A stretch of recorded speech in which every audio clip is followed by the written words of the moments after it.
Here are my 3 members for my speech. I didn't have any other people, so this is what we got. Have you met an adult or child with ADHD? Well, if so, you may have seen them having difficulty paying attention to whatever they may have been doing. It's not all their fault, it's just the way they are. These kids and adults often have troubles following through with tasks and tend to lose things often.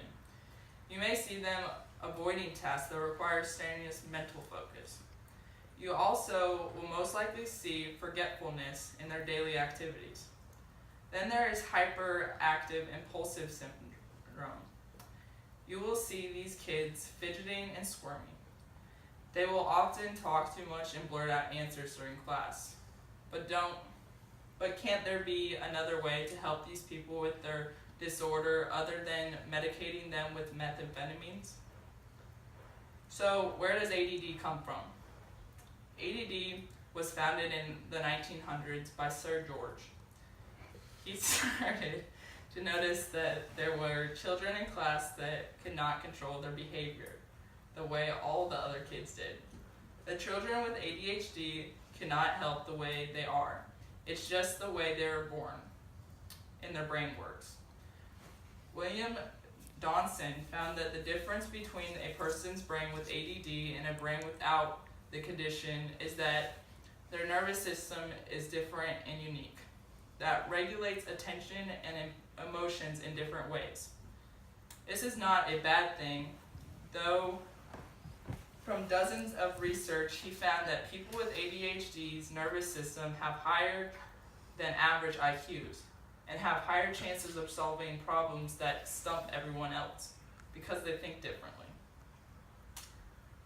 Most people don't understand kids and adults with ADHD. Most of the time, they think they are dumb and don't think at all, but that's far from the case. In fact, people with ADHD have way much more going through their mind. Their brain is always rushing 24/7. But people with ADHD have the power to hyperfocus.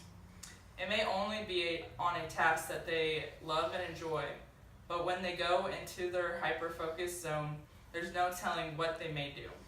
For example, there are many famous people who have ADHD, such as Albert Einstein, but back then ADD wasn't labeled. In the article I read about Albert Einstein having ADHD, they questioned that if Albert Einstein had been prescribed Adderall, Vyvanse, or Ritalin, would he have been able to have been creative enough to come up with the theory of relativity or discover the law of photoelectronic effect? Or would Pablo Picasso or Vincent van Gogh be able to be the artists that they turned out to be if their brains were medicated with a methamphetamine? Kids with ADD. Kids with ADD have a really hard time in school. They cannot focus or get tasks done. They can easily get frustrated fast and make it even harder for them to get their work done. To other people, these kids seem different, but to them, they feel normal and wonder why people treat them like they do. Kids with ADD are more likely to be bullied. They also may talk too much, to where they are always getting in trouble in class. Also, they act out aggressively because they get stressed very easily. They seem like bad listeners just because it takes longer for them to process the information. So if a kid asks to hear what you just said again, don't feel like they're not listening. They just need to hear it again just so it can process more. Although you can see from some benefits in medication with ADD, there are too many side effects from the medication for it to be healthy for your body and mind.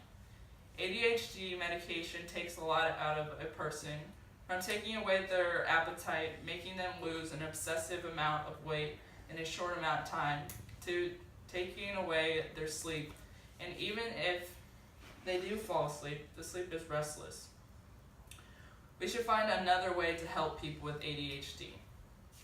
Vyvanse and Adderall is very harsh on your body and mind. It has many side effects that are not healthy, and it takes away people's personality from who they really are and can overpower their daily lives. People come in all shapes and sizes and different personalities. We should not try and change who people were born to be. I think it's sad that people with ADHD have to feel that that if they don't take this pill, that they aren't normal like everyone else. That makes kids and adults feel less confident. People with ADHD tend to have a higher chance of having depression and anxiety. But I see why. It's not easy having a brain that won't work even when you try everything to focus and learn. But medication should not be the answer. Yes, it will help some, but that's only on days you take it.